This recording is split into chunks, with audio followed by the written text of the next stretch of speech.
Muchas gracias. Okay, so I'm going to do this in English. I hope you can follow along. So I'm a little different than most of the other people here. I'm an academic. I'm a professor at Michigan's Business School and run the Davidson Institute there. We've funded a lot of this bottom of the pyramid work, not particularly in housing, but in many other areas. And so I want to start off, I'm going to talk in a few minutes about a very interesting organization that does low-cost housing in Zimbabwe. It's called Houses for Africa. I've been involved with it for about 10 years. They produce about between 30 and 40% of the low-income housing in that country. But first, I wanted to start with a puzzle and some observations, which is, if you think about this kind of base of the pyramid sector, housing is one of the areas that's really lagged. Okay, so things like healthcare, there's been a lot of progress. We haven't solved the problems, but there's many examples to point to. Internet access, distributing eyeglasses or things like that, ag sourcing, and even the distribution of personal care products. But housing is a sector that's a lot more complicated, and the reason is for most of those other examples, there's one or two things that an organization has to get right. If you want to distribute personal care products, you tap into local, generally women, something like Project Shakti, you lower your costs and they get out there. But the problem with housing is that, there's at least 5 or 6 very distinct, very different elements that have to be right, and there's very few organizations that can actually operate across that whole value chain. So to get it right, you need to have some land title, or at least some certainty about the land. You need to have access to building materials. I think we've heard a bit about several very innovative projects to do that. There has to be a construction sector that can do this correctly. You need financing, mortgage finance, and then infrastructure is very important as well. And so one of the big things, and the problem is that you can't, there's very few entrepreneurs or medium-sized firms who can solve more than one of those. But if you solve one problem, if you get building products right, but the others aren't fixed, there's like almost no value added there, right? You need 4 or 5 elements all to come into sync before much progress is made at all.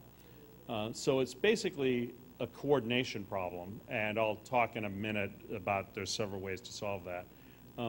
But the other issue, which was mentioned earlier by Francesca, is housing, compared to almost all of these other things, housing is quite a large cost per family, at least a large portion of their earning capacity.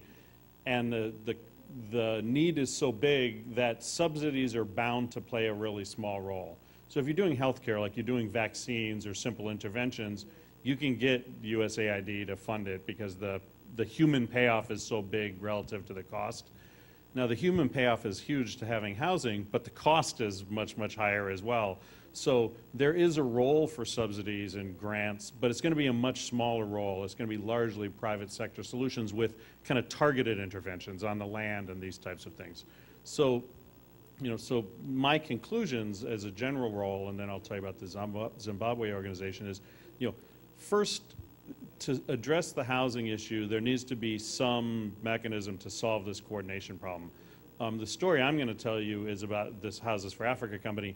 They actually, got some land concessions from the government, but then they did all of the other elements themselves, okay? They're pretty aggressive. They got grants to do it, but it's not a series of small entrepreneurs. It's a medium-sized firm, or for Zimbabwe, a fairly large firm, and they were able to, do all of the elements.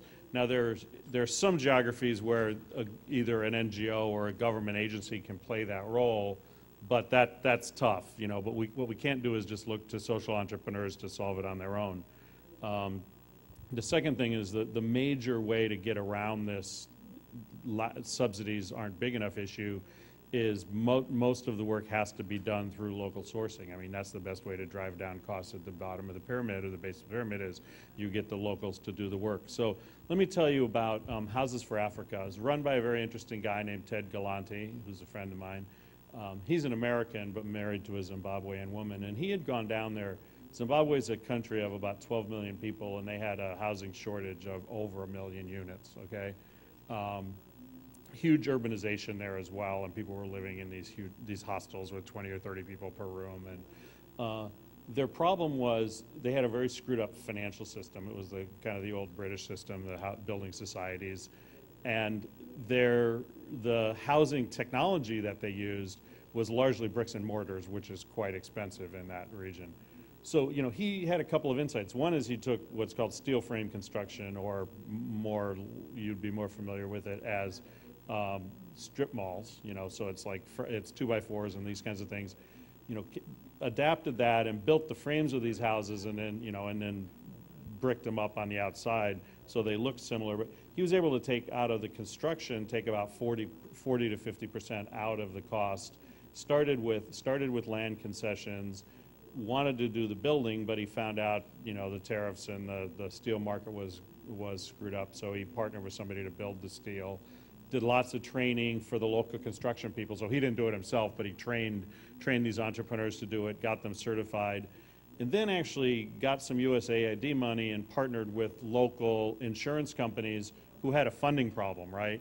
They had lots of short-term assets they could invest in, but they had long-term liabilities, and the long-term liabilities, which was mostly government debt, paid very, very low amounts. So he got a little bit of USAID money, and he was able to create a secondary mortgage market that was subsidized. And so, you know, this guy started the company in 1993. I wrote a case about it in 1998. He's still down there, actually, despite all the turmoil. But they went from, you know, startup to about a $30 million business in 7 years, and at one point they were building about 50,000 individual homes per year. I mean, that wasn't keeping up with Zimbabwe, but of the low income housing, they were building about a third of it in the entire country. Now, some of the details are different, but another organization that operates along those same lines it's an acumen fund investment called Saiban in Pakistan.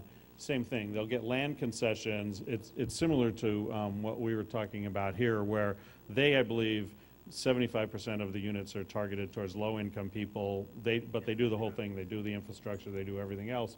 Focus on creating a nice environment that other people will want to move into, and then the last 25 are held back and sold at market rates and used to subsidize the thing. So, but to me, the two big insights here are it's this huge coordination problem. So it's not a matter of, you know, people don't care or this or that, is that solving one link in the chain isn't going to do it, and even solving 2 or 3 isn't.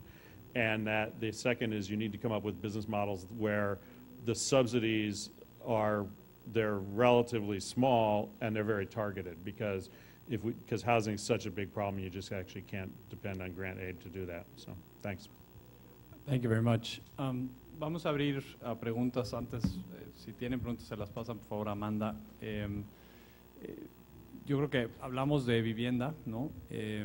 Parece haber un consenso de que la mejor manera de solucionar el problema es empoderando a las comunidades a que encuentren sus propias soluciones, a que construyan, ayuden a construir su propia casa. Hay subsidios para materiales, hay innovaciones en la manera de construir, todo esto está ayudando a bajar los costos, pero hay la segunda parte de este panel que habla de infraestructura, ¿no? Cómo llega el agua, cómo llega la electricidad, cómo llega el drenaje a estas zonas, y históricamente los gobiernos han sido muy reactivos. Ya que se pobló un cerro entero, de repente voltean y dicen, ay, ahora sí lo tenemos que hacer, ¿no? Y antes de eso, pues la gente se cuelga, carga el agua, el drenaje se va a las cañadas. Dejo que quien sea o quiera comentar de este punto, ¿cómo ven el rol de la iniciativa privada en esto? Que es un problema igual grande, de montos mucho mayores. Seguimos dependiendo del gobierno. Hay maneras o hay soluciones que han visto que se puede privatizar, o qué cosas han visto ustedes que están haciendo que la infraestructura pueda ser de calidad sin tener que estar esperando.